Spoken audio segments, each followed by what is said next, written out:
Pada waktu itu Pak Yusuf Hasim ditahan di Malang, itu untuk mengeluarkan kan abah saya jadi jaminan. Iya.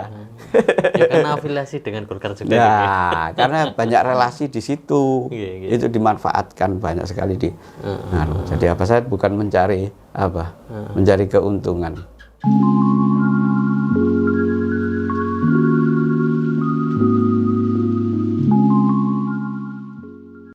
Terus akhirnya beliau mendirikan pesantren, pesantren itu tinggal meneruskan. Oh, sudah ada sebelumnya. Abah saya itu generasi ke-8. Saya generasi ke-9. Jadi sebelum dia kembali ke pesantren, yaitu masih juga di dunia politik, di NU, juga di sambil di pesantren. Setelah itu Abayat mendirikan pesantren yang memberi nama Sabilul Mutakin, itu juga abah saya. Sama di sana Berat Gulan itu Raudhatun Nasiin. Ya, itu Arif, itu abah saya yang beri nama. Itu. Ya, itu seperti tetap bergerak.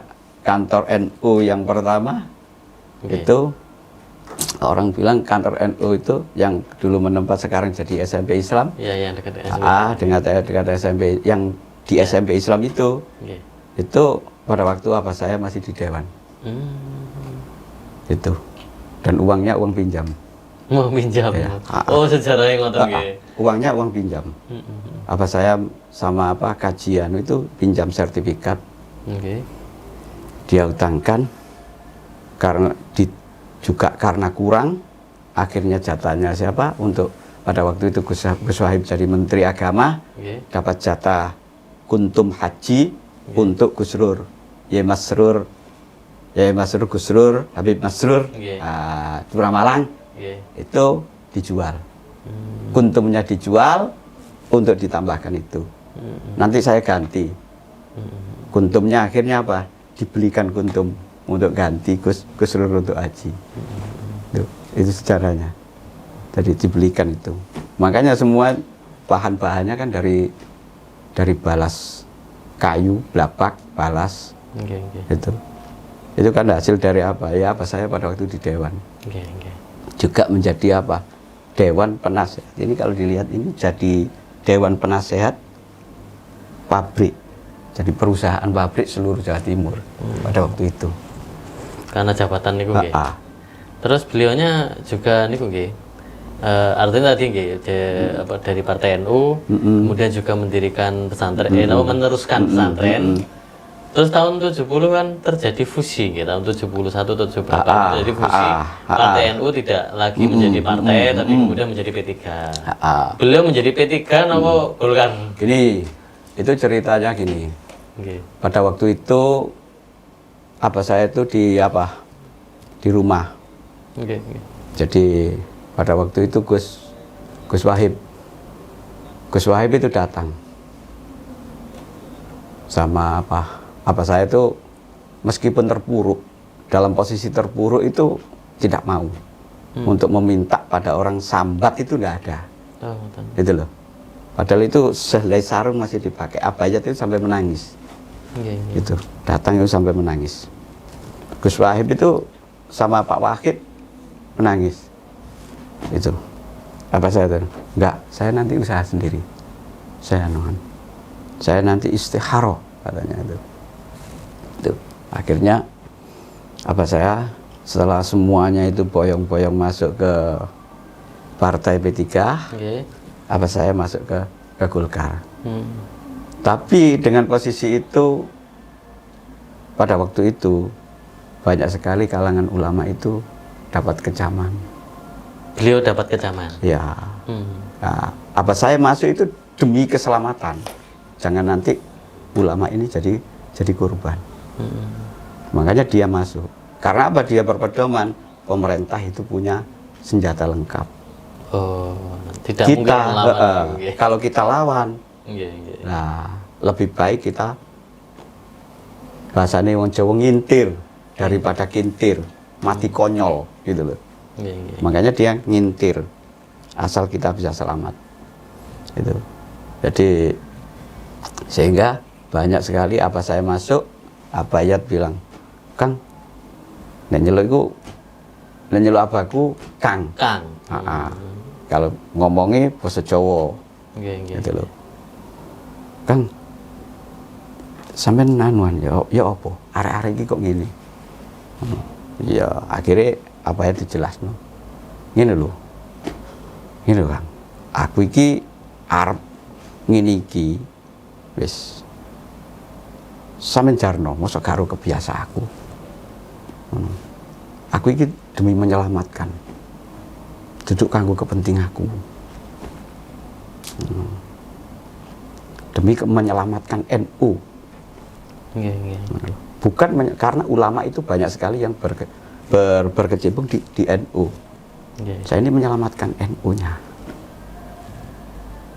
Itu apa saya masuk, sehingga apa, Abayat memberi instruksi kepada Nadine, istilahnya di bawah-bawah yang istilahnya sama sepaham dengan Abayat, dia diberi nasihat, biarkan itu dia berjalan. Nanti kamu yang dapat keuntungan nanti. Gitu loh. Akhirnya muncul Kongres Situbondo. Itu yang mengarahkan kenapa saya. Itu pada waktu itu Gus Wahib datang.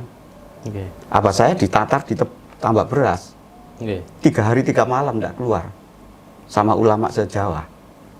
Gitu. Karena pilihan politiknya itu. Karena pilihan politik, arahnya mau dibawa kemana. Apa saya jawab pada waktu itu, buka kitab, buka apa. Apa saya jawab ini. Saya itu hanya pedoman satu. Wahab Hizbullah itu bilang, apa? Jangan berebutan kursi, lebih baik berebutan ayat kursi. Kalau ayat kursi ditumpangi sama orang 1000 orang aja ndak jatuh. Tapi kalau kursi ditumpangi, jangankan 5 orang, 4 orang bisa jatuh. Iya, betul. Itu masuk akal juga. Jadi makanya apa, saya diberi kasih apapun, jabatan apapun ndak pernah, ndak mau. Karena bukan orang memburu itu. Arahnya untuk saya mau kembali, lah itu baru diarahkan ke Kongres. Itu saya ikut, diajak sama apa saya pada waktu itu. Di Situbondo ya? Pada waktu itu ke jenderalnya LB Murdani. LB Murdani itu sebagai wayang karena anak buahnya apa saya. Itu. Tadi di situ ada karena ada siapa? Pak Sutomo. Waktu itu kan Pak Sutomo yang berperan. Nah, akhirnya kan orang NU kan terselamat dengan itu. Hanya pedomannya kembali ke kita. Terus kembalikan ke kita aja, kembalikan ke kita 26. Itu yang ngengkel itu apa saya, untuk mengembalikan ke kita itu. Supaya apa, tidak terlalu terjerumus kepada politik, praktis terlalu itu. Itu arahnya di situ. Setelah itu sadar, ulama banyak yang pulang sadar. Itu apa saya mengarahkan. Akhirnya banyak sekali ulama-ulama yang ditarik untuk kader-kader dari pesantren, dari anaknya kiai apa, itu dimasukkan untuk berperan supaya diisi. NU jangan satu wadah. Kalau nanti ambiar satu wadah itu bisa tergulung seperti kasus G30S. Yang jadi bulan-bulanan kan orang NU, gitu loh. Itu makanya kalau saya bilang ini sejarahnya apa ini, makanya sejarahnya apa itu tertutup di masyarakat, tertutup. Di NU beliaunya pernah menjabat jadi nopo? Dikatakan gini, apa itu ya orang menjabat tapi tidak ada nama jabatan. Itu loh. Itu.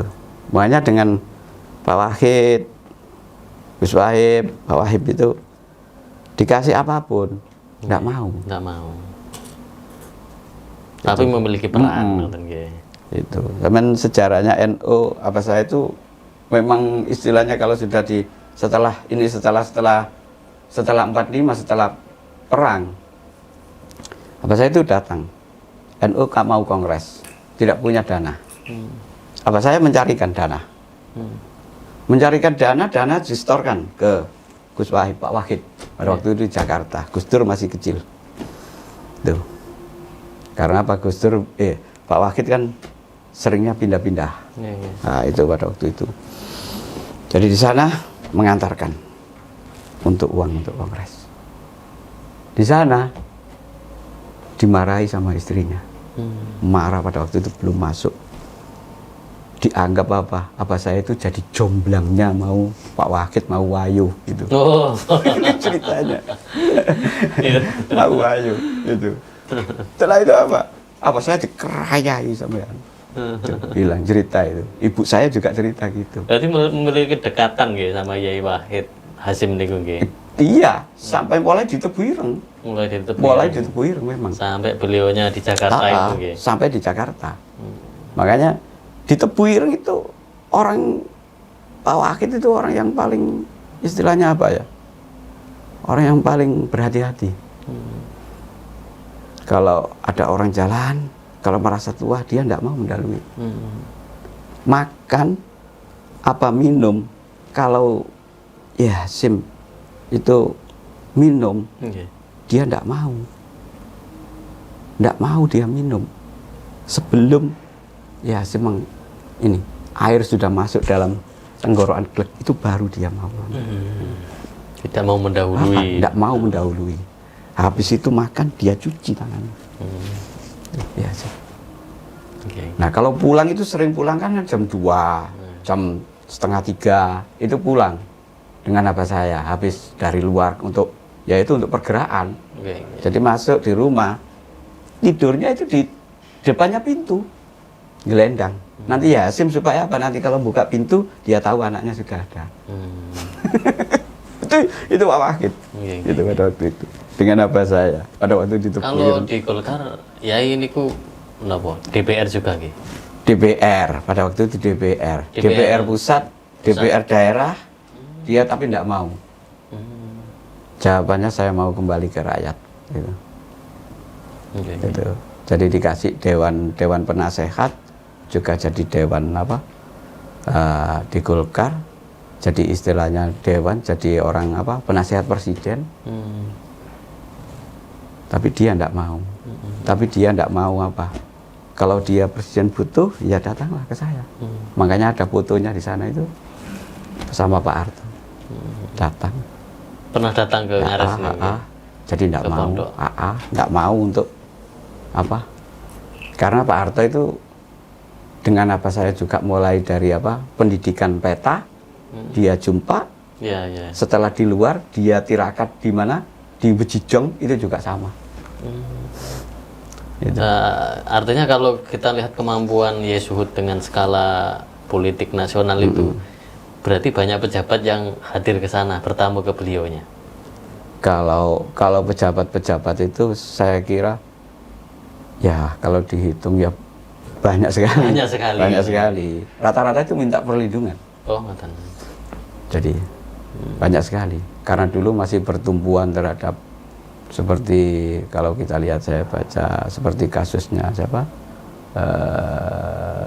kalau sekarang GI itu kan juga lainnya kan juga di situ kan termasuk keluarganya Ainun Najib. Itu kan masih satu anuan. Jadi makanya dia Pak yang mendirikan Abu Bakar Bashir itu sampai keluar, itu banyak sekali yang minta perlindungan pada waktu itu terhadap bapak saya. Jadi itu lisensi. Seperti kasusnya kalau sekarang orang tidak mengerti Yaitar, pada waktu itu ajarannya dianggap panuan. Itu minta perlindungan saya, sampai suratnya ada saya. Ada gitu. Ada. Itu loh. Jadi saya itu tidak pernah apapun seperti peristiwa LDII, peristiwa kasusnya LDII, ya Ridwan ini sama itu di Jombang itu. Abu Ubaidah. Nah, kasusnya kan di sini di Brangkal. Itu yang menjadi delegasi itu kan saya yang menyelesaikan, dipanggil semua. Karena pada waktu itu sama sekarang sama Ibu Taila. itu sama dengan apa saya. Gitu. Makanya kalau di 45 perang terjadi apa di sini, kalau Pak Blong, Suwono Blong ini kan kasusnya juga banyak. Apa saya yang itu jadi jaminan. Pada waktu itu Pak Yusuf Hasim ditahan di Malang itu untuk mengeluarkan kan apa saya yang jadi jaminan. Iya. Karena afiliasi dengan Golkar juga. Ya, karena banyak relasi di situ. Itu dimanfaatkan banyak sekali di. Jadi apa saya bukan mencari apa? Mencari keuntungan. Istilahnya keuntungan untuk, makanya apa? Apa ya? Saya itu kalau di Mojokerto ini satu-satunya orang yang bilang bisa saya tahu sendiri. Tahu sendiri. Itu 2 orang, Abayat sama siapa? Yehu Sairi.